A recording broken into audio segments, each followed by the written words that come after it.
Hello বন্ধুরা, আমি পূজা চলে এসেছি পূজা লাইফস্টাইলে আবার একটা নতুন ভিডিও নিয়ে। আজকে হচ্ছে শুভ দশমী।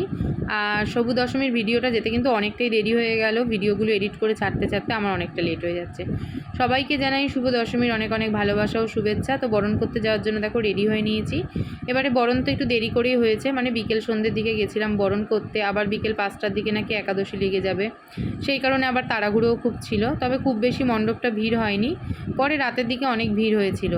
খাওয়া দাওয়া সেরে আর শুইনি, একদম রেডি হয়ে চলে গেছিলাম। আর সত্যি কথা বলতে বরণ করার এই মুহূর্তটা যতটা ভালো লাগে ততটা কিন্তু মনটাও ভারাক্রান্ত হয়ে যায়। মায়ের মুখটার সামনে যখন মানে একদম কাছে যাওয়া হয় মায়ের, তখন মাকে জড়িয়ে ধরে এটাই বলতে ইচ্ছা করে যে আবার এসো মা। যাই হোক, দেখো এখানে তো বরণ চলছে আর এখানটা এত জল স্লিপ ছিল, আমার তো ভীষণ ভয় লাগছিল।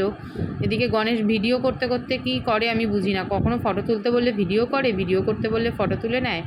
যাই হোক, বাড়িতে এসে সন্ধে পুজো দিয়ে শাড়ি চেঞ্জ করে আবার দেখো চুড়িদার পরে নিয়েছি, কারণ শাড়ি পরে আর বেরোবো না।